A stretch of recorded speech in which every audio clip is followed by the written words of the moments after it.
परमपिता परमेश्वर की बड़ी अनुग्रह भरी दृष्टि है और भगवान की असीम अनुकंपा है कि आज हम लोग विश्व सम्मान केंद्र मालवा इंदौर प्रेस क्लब देवी अहिल्या विश्वविद्यालय पत्रकारिता विभाग के इस पावन अवसर पर पत्रकारिता और नारायण जी पे चर्चा करने के लिए एकत्रित हुए हैं।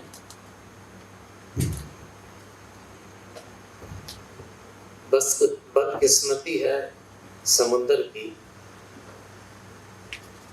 कि वो पानी रखता है पी नहीं सकता। नदियां अपना जल खुद नहीं पी पाती। सच्ची पत्रकारिता ऐसी होती है। आज बहुत सारे पत्रकार जिन्होंने ईमानदारी और परिश्रम से काम किया होगा उनको अभी भी लगता है कि अच्छे दिन आने वाले हैं। ऐसा सोच के बहुत सारा वक्त गुजर गया और बाद में समझ में आया कि जो वक्त गुजरा वही अच्छे दिन थे, कुछ नहीं आने वाले। यहाँ बहुत वरिष्ठ पत्रकार बैठे हैं। नारद जी पे इतना अच्छा अभी हमारे प्रतीक जी ने कहा। देवियों और सज्जनों, बहुत बातें की जाती है कि पत्रकार की क्या भूमिका, पत्रकार कैसा। मैं खुद रहा 20 साल। एक छोटी सी कहानी सुनिए, क्योंकि मैंने संवादगिरी भी बहुत अच्छे से की और अभी साधुगिरी भी ठीक ठाक कर रहा हूं। तो साधुगिरी करते हुए मैंने एक कहानी पढ़ी।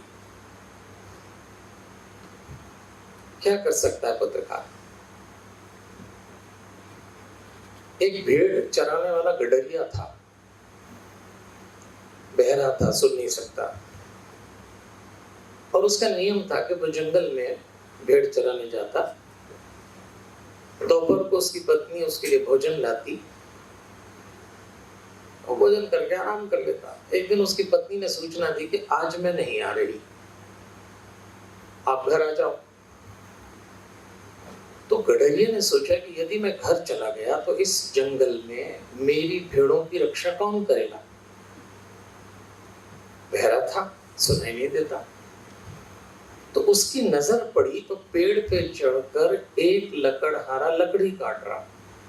इसने सोचा इससे कह देता हूँ थोड़ा मेरी भेड़ को देख लेना, मैं घर जा रहा हूँ, भोजन करके आऊंगा घंटे 2 घंटे में। तो ये गया और इसने जोर से आवाज लगाई कि अरे भैया, लकड़ी काटना छोड़ के जरा नीचे आओ, एक काम है।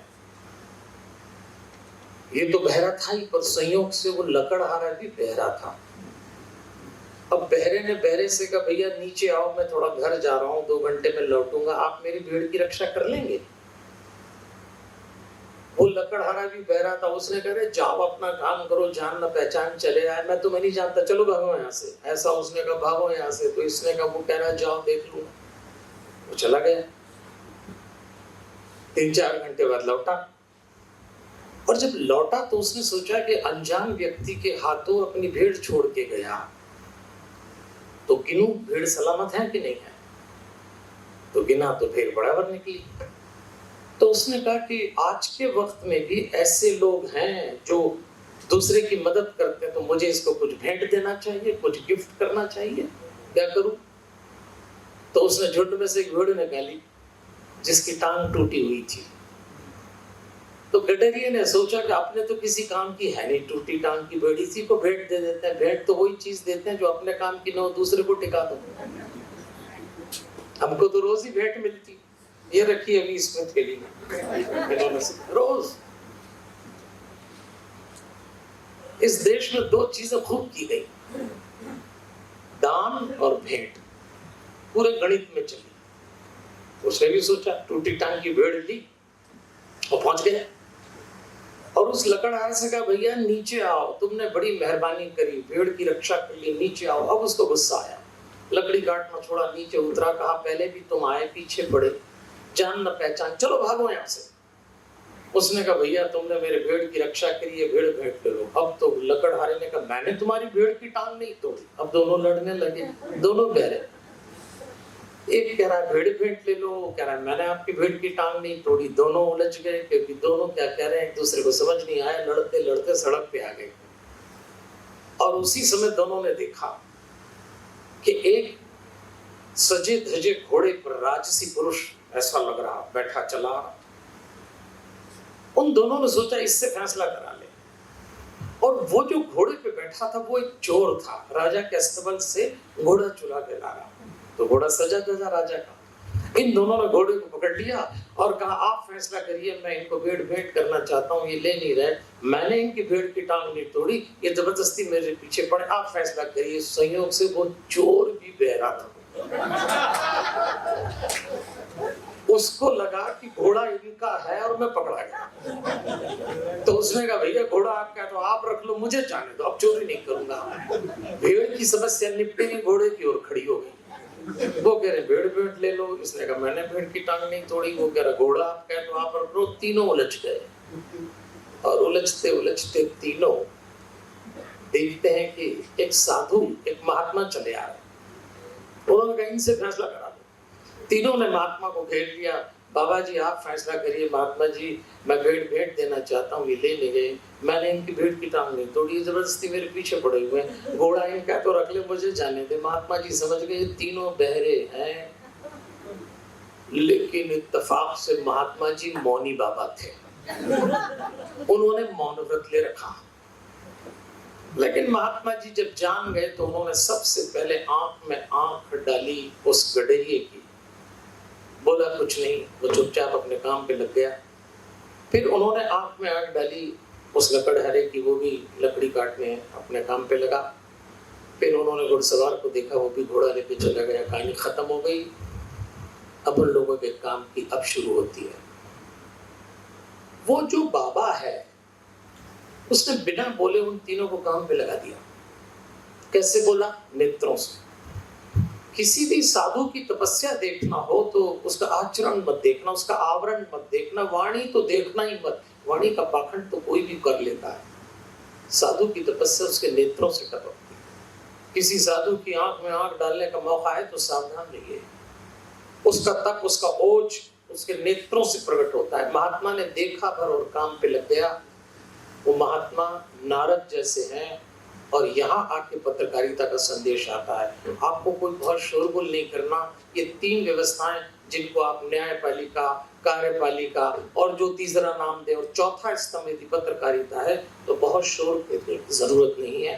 आपकी आंख में वो तेज होना चाहिए, आपकी कलम में वो प्रताप होना चाहिए, तो सब काम चलेगा। अच्छा देखो भैया, एक काम और करना। इतने बढ़िया सुधी लोग बैठे, एक तो प्योर श्रोता बैठे, फालतू का कोई तो आया नहीं होगा यहाँ। और मेरा तो रोज का ही काम है कथा करना, तो आप जो भी करो ठीक से करना। तो ताली तो कम से कम ठीक से बजाइए इस बार। हाँ,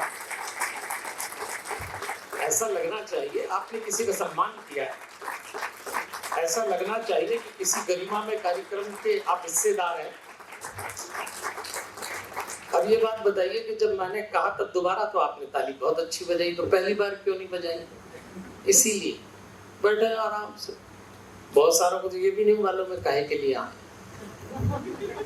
हमें तो दो तरह के श्रोता रोज मिलते हैं, एक आए गए, एक लाए गए। इसमें कई लाए गए भी फंसे होंगे, तो चलो ये ना करिए। जितनी देर सुने ठीक से सुनो। देखो मेरा रोज का काम है, पक्का कथावाचक हूं मैं, एकदम खालिस मोटिवेशनल स्पीकर नहीं हूं, एकदम खालिस कथावाचक। तो मैं तो रोज कथा करता हूँ, कभी भागवत, कभी हनुमान जी की, कभी राम जी की। और मुझे ऐसे श्रोता मिलते हैं तो मुझे मालूम है कि कैसे होते हैं श्रोता। एक बार मैं भागवत की कथा करता था, 7 दिन की कथा थी, चल रही ठीक ठाक कथा हमारी। तो मैंने देखा कि कोने में 80 साल की बूढ़ी माई मेरी कथा इतनी ध्यान से सुनती कि एक टक मुझको देखती थी।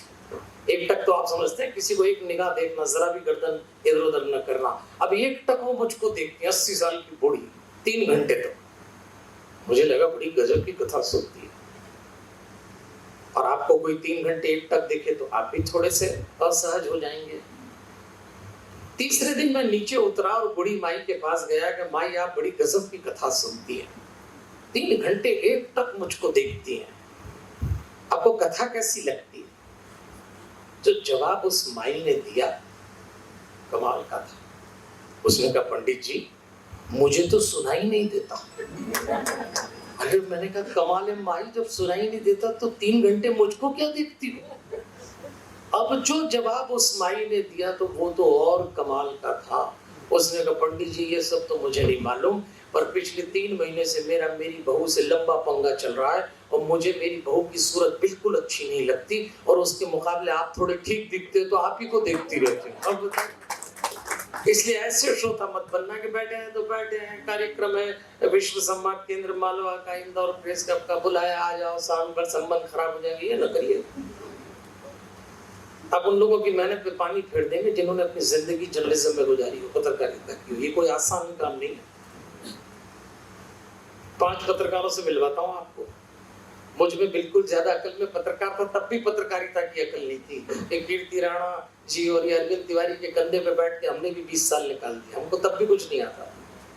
लेकिन मैं कहता हूँ आपको, आप समझना इस बात को, जब मैं अब आया तब मुझे समझ में आया कितना कठिन काम रहा होगा। 5 पत्रकारों से मिलवाता हूं मैं आपको, बिल्कुल प्रवचन नहीं दूंगा, मैं दृश्य दिखाऊंगा 5, आप अपने हिस्से का जर्नलिस्ट लेके चले जाना। पहली पत्रकारिता की थी मंत्रा ने, इसको कहते हैं डिस्ट्रक्टिव जर्नलिज्म। ढूंढिए आप, आपके आसपास मिल जाएंगे ऐसे लोग। दूसरी पत्रकारिता की थी शूर्पणखा ने, नेगेटिव जर्नलिज्म। तीसरी पत्रकारिता रावण ने की थी, डिक्टेटरशिप जर्नलिज्म। चौथी पत्रकारिता नारद ने की थी, रियल जर्नलिज्म। और 5वीं पत्रकारिता हनुमान जी ने की थी, पॉजिटिव जर्नलिज्म। अब मैं 5 बातें बताता हूँ, बहुत संक्षेप में इन बातों से परिचय करेंगे। अपने आप नारद जी निकल आएंगे बाहर, अपने आप, कुछ करना नहीं पड़ेगा। किसी मूर्तिकार को पत्थर पे मूर्ति बनाते हुए देखना, तो वो क्या करता है? वो पत्थर से मूर्ति थोड़ी बनाता, हमें पत्थर दिखता है, वो कैसे बना लेता? जब किसी मूर्तिकार को किसी मूर्ति की नाक बनाना है तो वो नाक नहीं बनाता, वो नाक के आसपास का पत्थर छानी हथौड़ी से हटाता, नाक बाहर निकल आती है। उसको होठ बनाना हो तो वो होठ के आसपास का पत्थर छांट देता है तो होठ निकल आते हैं। जीवन से निरर्थक हटा दो तो सार्थक बाहर आ जाता है। यदि आप अन्य को समझे तो नारद निकल के आ जाएंगे। तो हमको तो नारद जी निकालना है, तो आइए जरा समझते हैं पहले मंत्रा को। मंत्रा पात्र कौन है आप जानते हैं, राम कथा का। देखो देवियों और सज्जनों, मंत्रा कैकेयी के दहेज में आई थी। हमारे यहाँ 2 लोग दहेज में आए, आपको जानकारी हो। रामायण में मंत्रा आई थी और महाभारत में शकुनी आया था। और इन दोनों ने क्या किया? घर फोड़े। दोनों दहेज के आइटम है, दोनों ने घर फोड़े। और इनको आप व्यक्ति मत मान लेना, ये प्रवृत्ति है। जिसके भीतर मंत्रा जाग गई, जिसके भीतर का शकुनी अंगड़ाई ले गया, वो वही काम करेगा जिसको डिस्ट्रक्टिव जर्नलिज्म कहते हैं। सबके भीतर है थोड़ी थोड़ी। अगर आप केवल मंत्रा की बात करें, गजब की, अपना ही घर फोड़ना, अपने ही लोगों को तोड़ना, अपने ही राम राज्य को किसने 14 वर्ष आगे फेंका? क्या लेना देना राम मंत्रा? डिस्ट्रक्टिव थी। आज हमारे भीतर की मंत्रा जाग जाए, हम घर फोड़ देते हैं। आप तो सब घर परिवार लेके बैठे हैं, पुराने लोग भी दिख रहे हैं। 50 साल पहले हमारे घरों में मंत्रा कहाँ रहती थी? मंत्रा को पोस्ट बहुत पसंद है, किसी किसी पोस्ट पे, पद पे बैठती।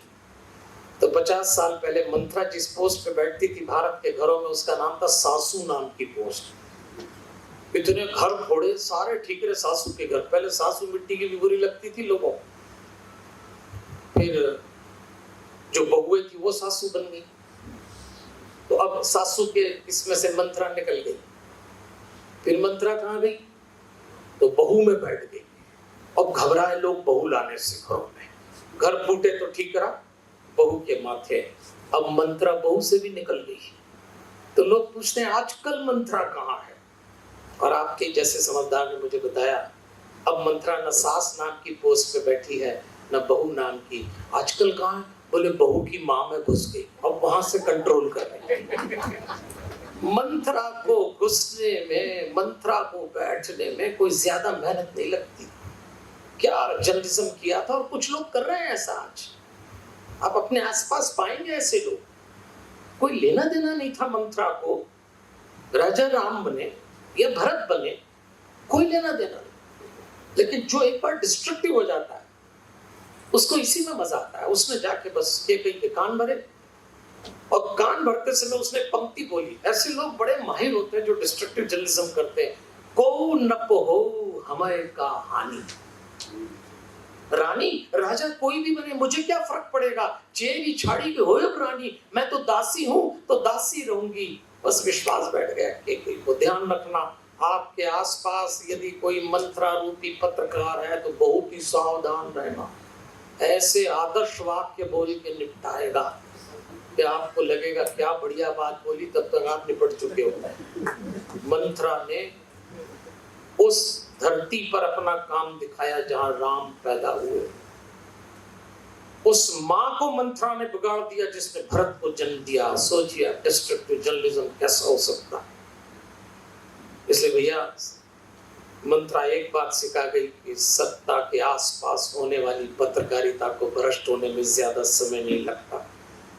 जिन लोगों को सत्ता को चेतावनी देना चाहिए वो सत्ता के तलवे चाटने लग जाएं तो मंत्रा जैसे सफल हो ही जाएंगे। आज बहुत सारे जर्नलिस्ट ऐसे हैं, पार्टियों के जर्नलिस्ट हो गए, अब तो अपने निजी जर्नलिस्ट हो गए, तो ऐसे कैसे काम चले। ये बात सही है कि कोई ना कोई गॉडफादर होना चाहिए। अगर आपको महाभारत की घटना याद हो, जब महाभारत समाप्त हो गया, पांडव राजा बन गए, उनका राज्य पूरा हुआ, तो पांचों पांडव अपनी पत्नी द्रौपदी के साथ स्वर्गारोहण करने निकले। एक एक करके बढ़ते गए। द्रौपदी गिरी, सहदेव गिरा, नकुल गिरा, अर्जुन गिरा, भीम गिरा, युधिष्ठिर नहीं गिरे। उनकी एक उंगली गल गई, एक बार झूठ बोला। और जब स्वर्ग के द्वार पे युधिष्ठिर पहुंचे तो देवदूत ने स्वागत किया। और आप कथा जानते हैं कि उस समय 5 पांडव द्रौपदी के साथ एक श्वान भी चला, कुत्ता, और कुत्ता द्वार पे पहुंचा युधिष्ठिर के साथ स्वर्ग के। युधिष्ठिर ने देखा ये तब से हमारे साथ चला रहा है। देवदूत ने कहा पधारिए, आपका स्वागत है, आप धर्मराज हैं। युधिष्ठिर ने कहा देखो मेरी पत्नी मर गई, मेरे भाई मर गए, ये जो श्वान है, कुत्ता मेरे साथ यहाँ तक आया है, तो मैं अंदर जाऊंगा तो ये भी मेरे साथ अंदर जाएगा। देवदूत ने कहा स्वर्ग में कुत्तों के लिए कोई जगह नहीं, ये नया काम कहां से कराएंगे। बोले वो तो मेरे साथ आया तो जाएगा। धर्मराज के पास गया और देवदूत ने कहा कि वो तो जिद पे अड़ गए युधिष्ठिर, उनके साथ एक कुत्ता है वो भी जाएगा। तो भगवान ने कहा एक काम करो, आदेश में संशोधन कर दो।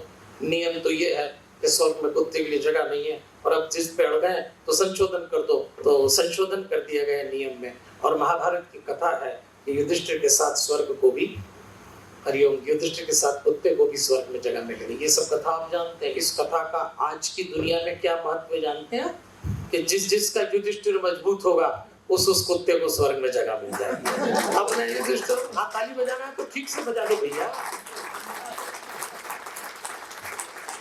क्योंकि हर युधिष्ठिर ऊपर जाके कुत्ता बन जाता। इस महफिल में जिस शख्स का कद सबसे बड़ा है वो शख्स भी किसी और के कंधे पे खड़ा है। आपका काम सबसे बड़ा है, आपकी इज्जत, आपकी ईमानदारी सबसे बड़ी है। फिर प्रोफेशन कोई भी हो, पत्रकारिता तो आप बात ही क्या करें। एक पत्रकार के पास क्या होना चाहिए? पहली बात जानकारी, तो आप बने पत्रकारी, इसीलिए जानकारी तो चल के आए, लेकिन जानकारी के साथ अगला कदम ज्ञान भी होना चाहिए। इंफॉर्मेशन से काम नहीं चलेगा। आज नॉलेज का टाइम है, और इंफॉर्मेशन और नॉलेज के बाद की जो तीसरी जरूरी चीज है वो समझ है, कॉमन सेंस। कईयों के पास जानकारी दिन भर घूमो तो जानकारी मिल जाती है, लेकिन ज्ञान भी होना चाहिए। तो ज्ञान हो तो समझ भी होना चाहिए। इसलिए मैं पत्रकार भाइयों से कहता हूं, आपके भीतर एक बात याद रखना, सीखेंगे अपन नारद जी से। आपके भीतर परिश्रम, ईमानदारी और आत्मविश्वास कूट कूट के भरा और लंबी यात्रा नहीं कर पाओगे, नहीं। अब नहीं कर पाओ, कोई धेला नहीं पूछेगा, बता रहा हूं मैं आपको। एक समय था, अब तो इतने ऑप्शन है कि कोई जानना ही नहीं चाहता आपको, क्या नया दे गया। इस प्रोफेशन पे बहुत बड़ा सवाल चिन्ह लगा हुआ है।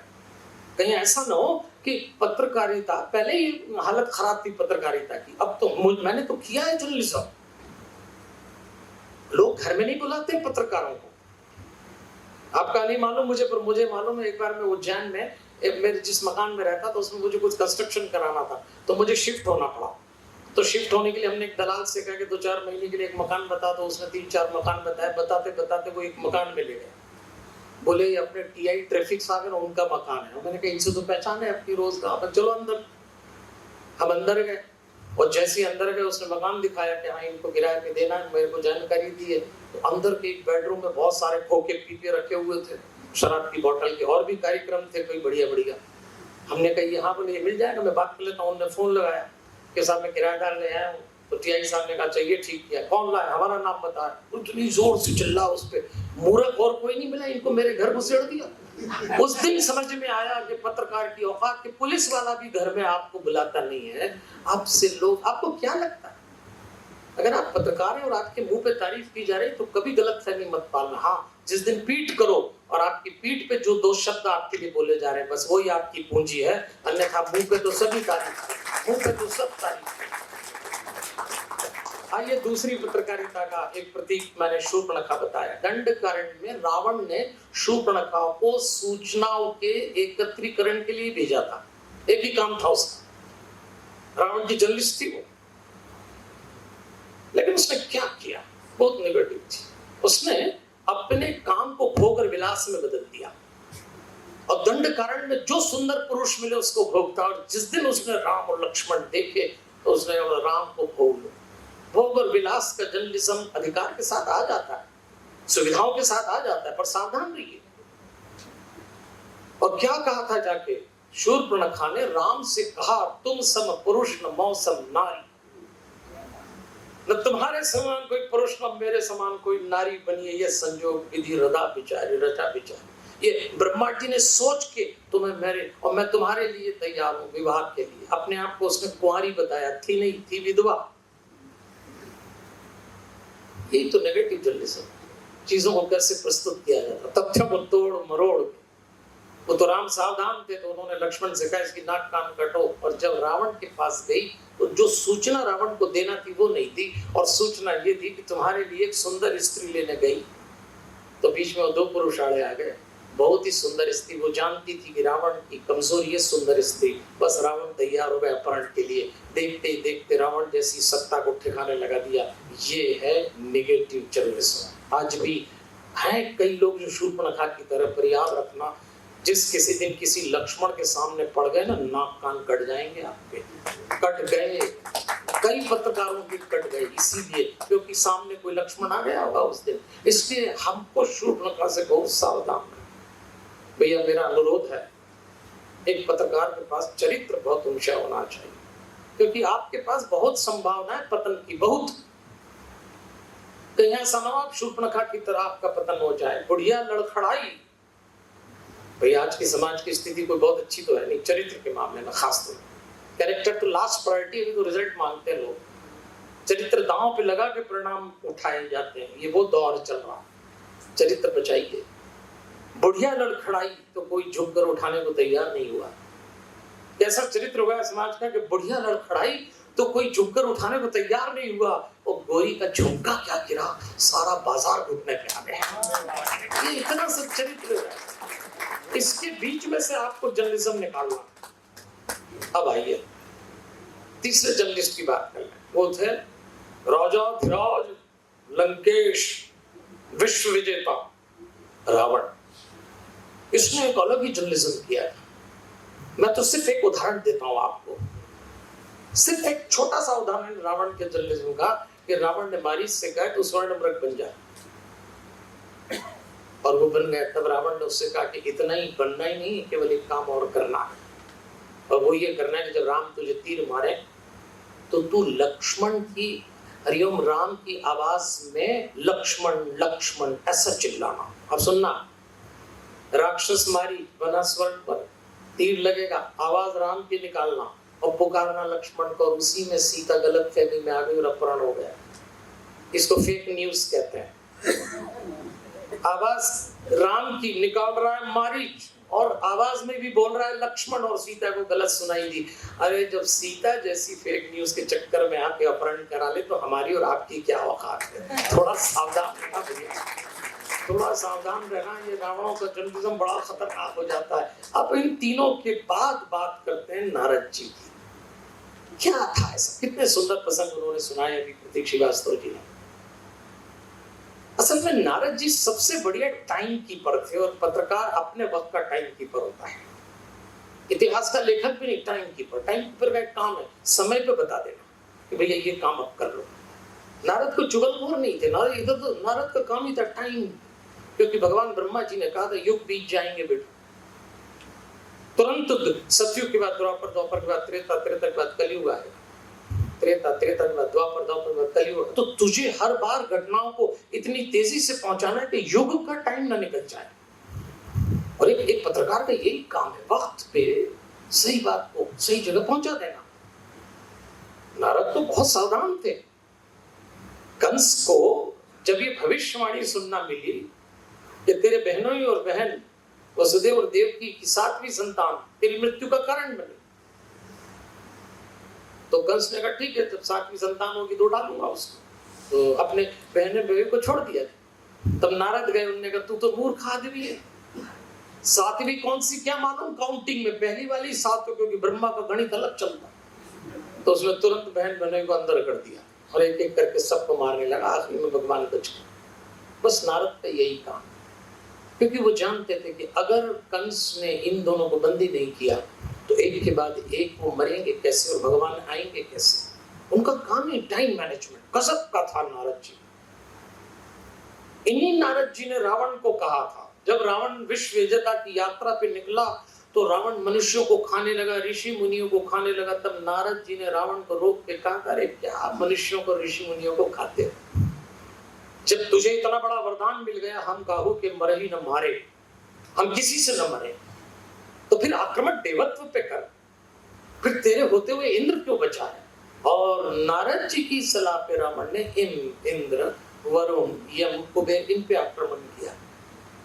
और जब इन पे आक्रमण हुआ, देवत्व समाप्त होने लगा, तो भगवान को जल्दी आना पड़ा। अच्छी व्यवस्था, सुव्यवस्था, कानून की व्यवस्था, संविधान की व्यवस्था जल्दी लागू हो, यही काम एक नारद रूपी पत्रकार का होता है। सही समय पे सही काम नारद ही।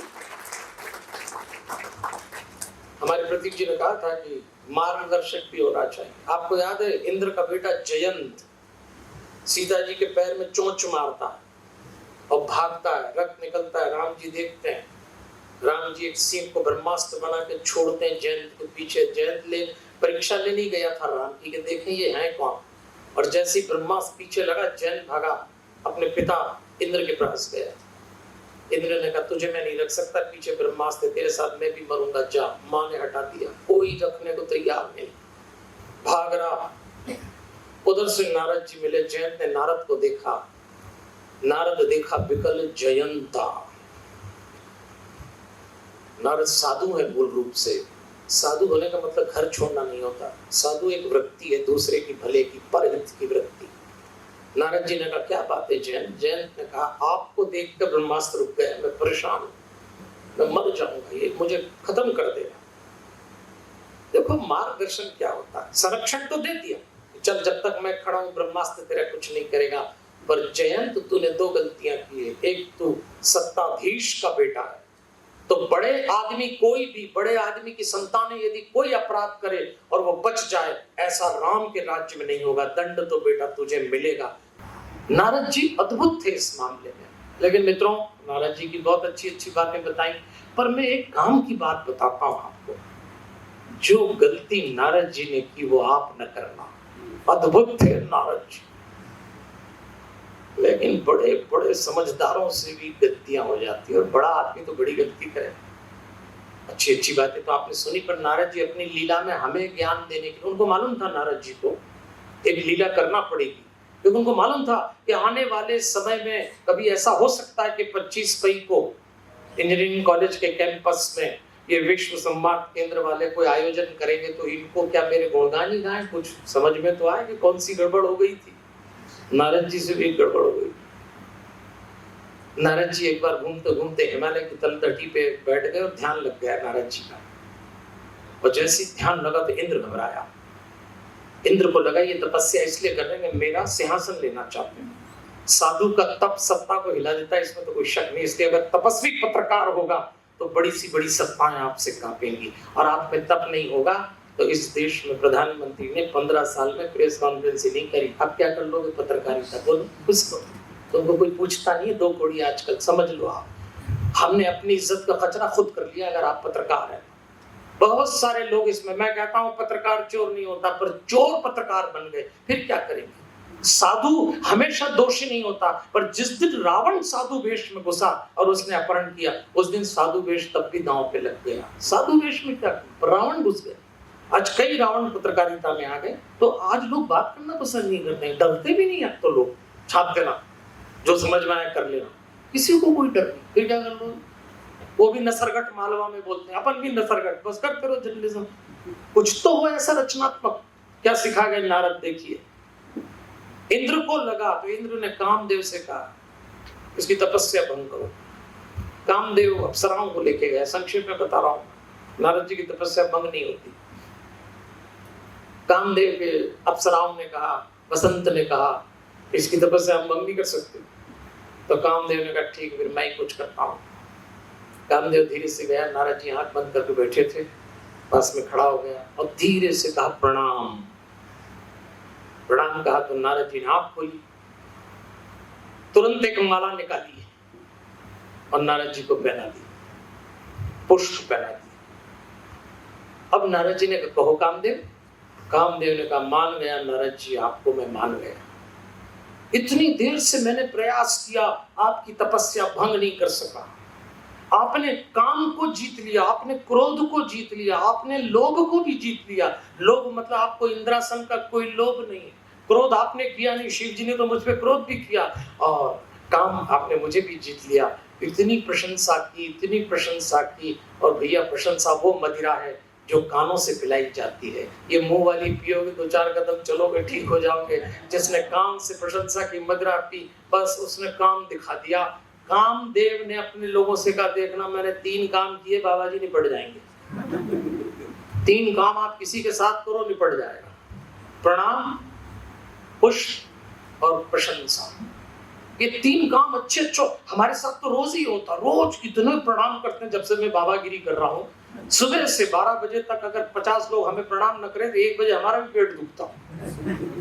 आप निपटा दो किसी को। प्रणाम के बाद पुष्प, ये मालाएं तो आपकी बड़ी मेहरबानी है कि आपने ये माला ने पहनाई। नहीं तो कई मंचों पे तो माला का ही कार्यक्रम चलता, पहनाने वाले भी इतने सारे। 1-2 बार तो आयोजकों ने हमसे कहा कि पंडित जी आपको जो माला पहनाए तो आप लेफ्ट हैंड पे मत डालना, राइट पे डालना। हमने कहा क्यों? बोले नहीं, माला 5 और पहनाने वाले 50 है तो वही सप्लाई करते रहेंगे। आप माला आपके लिए थोड़ी पहना रहे हैं, किसी के अहंकार को संतुष्ट कर रहे हैं। पुष्प, प्रणाम, प्रणाम करो बस। और उसके बाद प्रशंसा की। नारद जी ने देखा मैंने काम को जीत लिया। कथा आती है ऐसी कि नारद जी सबसे पहले कैलाश गए, भगवान शंकर के सामने बोले आपको खबर है? शंकर जी को खबर तो थी, लेकिन उन्होंने कहा मजे लेते हैं थोड़े बाबा के। उन्होंने कहा क्या खबर है? बोले मैंने काम को जीत लिया। आपने तो भस्म किया, मैंने तो जीत लिया उसको। मैंने काम जीत लिया, काम जीत लिया। जब इतनी बार बोला तो शंकर जी ने कहा नारद जी लोग आपके मुंह से राम कथा सुनना चाहते हैं, मैं इतनी देर से काम कथा सुन रहा हूँ आपके मुंह से, ये क्या कर रहे हैं? मनुष्य अपने दायित्व को जब बदलता है तो वो प्रयास का पात्र बन जाता है। अपने कर्तव्य को समझ के निभाइए। नारद का कर्तव्य था राम कथा करना, नारद काम कथा किए जा रहे। शिव जी ने कहा बहुत हो गया, अब आपने मुझे तो बता दी ना, तो ये बात भूल से भी आप विष्णु जी को मत बताना। किसी को कोई काम न करने को कहो तो वही वाला पहले ही कर दो। नारद ने बोला जलन हो रही है, अब तो मैं विष्णु जी के पास जरूर जाऊंगा। और पहुंच गए। विष्णु जी ने कहा कहिए नारद जी कहाँ घूम रहे हैं? नारद जी ने कहा आपको जानकारी है, काम को जीत लिया, शंकर जी को जलन हो रही है, ये भी लगा दी साथ में।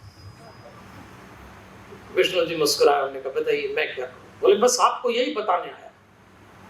उन्होंने कहा सचमुच आप ही तो जीत सकते हैं काम, आप ही जीत सकते हैं नारद जी, बताइए। और जैसे ही नारद जी चले, विष्णु जी ने मार्ग में एक ऐसी माया नगरी बनाई जिसके राजा का नाम शील निधि था और जिसकी लड़की का नाम विश्व मोहिनी था। उसके स्वयंवर की रचना, नारद जी ने पूछा ये किसका स्वयंवर हो रहा है, तो बताया गया माया नगरी के राजा शील निधि की बेटी विश्व मोहिनी का स्वयंवर है, आप भी पधारिए। नारद जी आए, राजा ने खड़े होकर स्वागत किया, आप बड़े भाग्य से हमारे घर आए। देखो पत्रकारों का सब स्वागत करते हैं, पर मैं बता रहा हूँ जो मुंह पे कार्यक्रम होता है उसको भरोसा मत कर लेना। उन्होंने कहा आइए नारद जी आइए, ये अपनी बेटी, इसका विवाह कर रहा हूँ, स्वयंवर है, योग्य वर नहीं मिल रहा, आप इसका भाग्य देख सकते हैं। नारद जी ने जैसी कोमल हाथ उस कन्या का लिया, भाग्य की लकीरें में लिखा था जो त्रिलोकपति होगा वो इसका पति होगा। नारद जी उल्टा पड़ गए, कन्या का हाथ में लिया तो तरंगे आ गई शरीर में, भूल गए नारद तपस्या, और नारद ने क्या पढ़ लिया कि जो इसका पति बनेगा वो त्रिलोकपति बन जाएगा। नारद ने कहा बहुत तपस्या कर ली, शादी कर ले, घर बसा ले। भाई गृहस्थ बन के भी तपस्या, पर यहीं से पतन शुरू होता है किसी भी पत्रकार का, देख लेना। पर नारद जी ने कहा कि ये क्या करेगी, बोले स्वयंवर करेगी, सुंदर सा राजकुमार ढूंढेगी। नारद जी ने अपना मुखड़ा देखा, नारद जी को लगा कि मैं तो सुंदर हूं नहीं, क्या करूं, तो विष्णु सबसे सुंदर है, उनसे ही रूप ले लो। पर इस समय दौड़ के विष्णु जी के यहाँ बैकुंठ जाऊंगा तब तक तो टाइम निकल जाएगा, भगवान तो लीला देख रहे, तुरंत वहीं प्रकट हो गए भगवान। हाँ बोलो नारद जी क्या बात है, और बोले आप ही को ढूंढ रहा हूँ, क्या बात है, आपका मुखड़ा दे दो। क्यों, स्वयंवर में जाना, क्या बात है, कन्या बहुत सुंदर है, घर बसाओगे। हाँ, भगवान मनी मन मुस्कुराए, जा दिया। उधार का सौंदर्य और उधार का ज्ञान कभी मत लेना, कम हो पर मौलिक रखना, कम हो पर मौलिक रखना। नारद जी ने उधार का सौंदर्य लिया और भगवान ने क्या किया, नारद जी को बंदर की आकृति दे दी, बंदर का मुखड़ा। और बंदर का मुखड़ा भी ऐसा दिया कि कौन कौन उस बंदर के मुखड़े कोई नहीं देख सकता, बस वो कन्या ने देखा।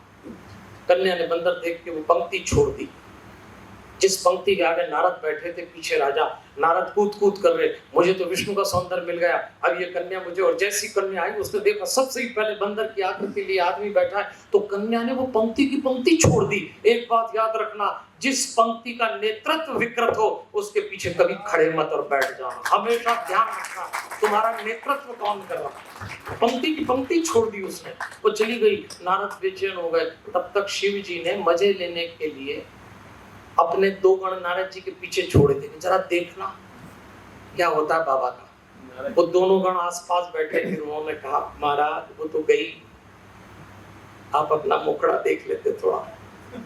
उसी समय भगवान विष्णु लक्ष्मी जी के साथ आए, विष्णु मोहिनी ने विष्णु जी को माला पहनाई। नारद जी ने देखा ये क्या किया, नारद जी ने अपना मुखड़ा देखा, बंदर की आकृति, इधर देखा लक्ष्मी जी के साथ खड़े विष्णु जी और माला पहना दी। बहुत गुस्सा आई, विष्णु ने छल किया मेरे साथ। जब मोह और माया मस्तक पे नाचती तो लोग भगवान को भी गाली देने लगते हैं। यही सब नारद ने विष्णु जी से कहा, परम स्वतंत्र न सिर पर कोई, आपके सिर पे कोई नहीं है, आप अपने आप में मेरे साथ ऐसा। और इतनी गालियां दी है नारद जी ने, इतनी गालियां दी, भगवान मुस्कुराते रहे। एक बार तो लक्ष्मी जी ने कहा बहुत हो गई महाराज, इतनी गालियां तो कभी नहीं सुनी आपने।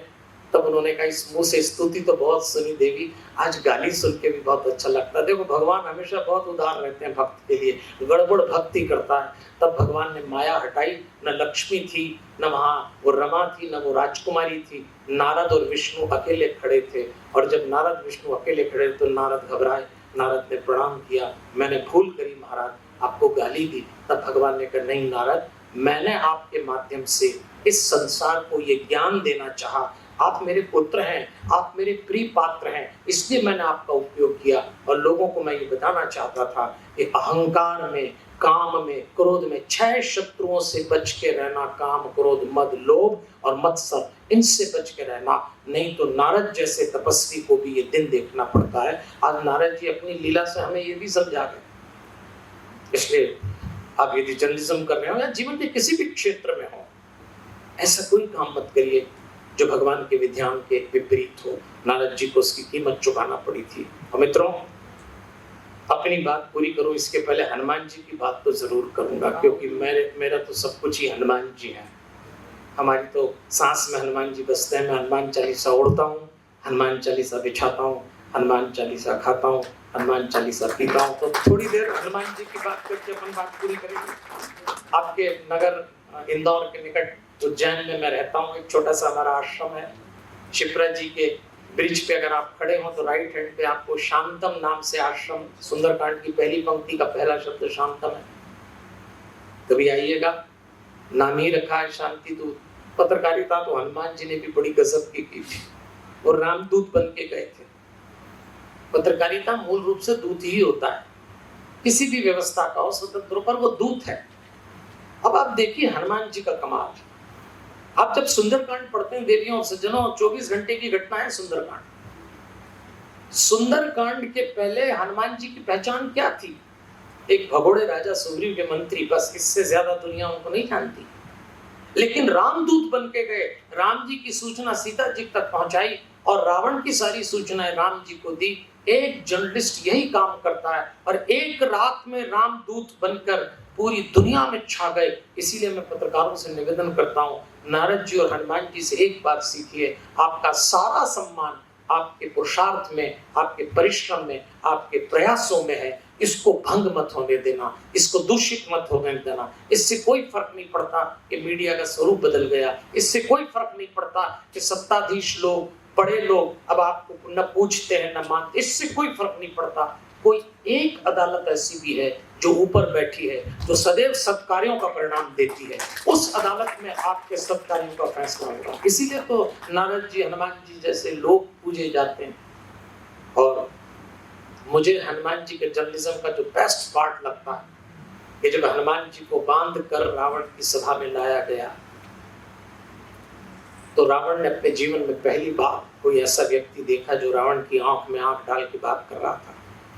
एक पत्रकार को किसी से डरना नहीं चाहिए। उस समय की सबसे बड़ी सत्ता थी रावण, जिसके यहाँ दरबार में यम, वरुण, कुबेर और इंद्र नीचे गर्दन करके खड़े रहते थे।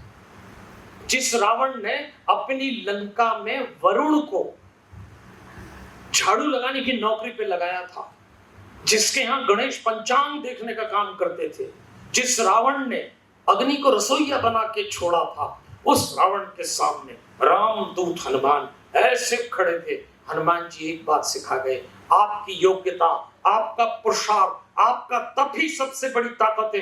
कभी किसी से मत डरना। एक एक शब्द अगर आपको लिखना हो या बोलना हो, निडर बन के बोलना।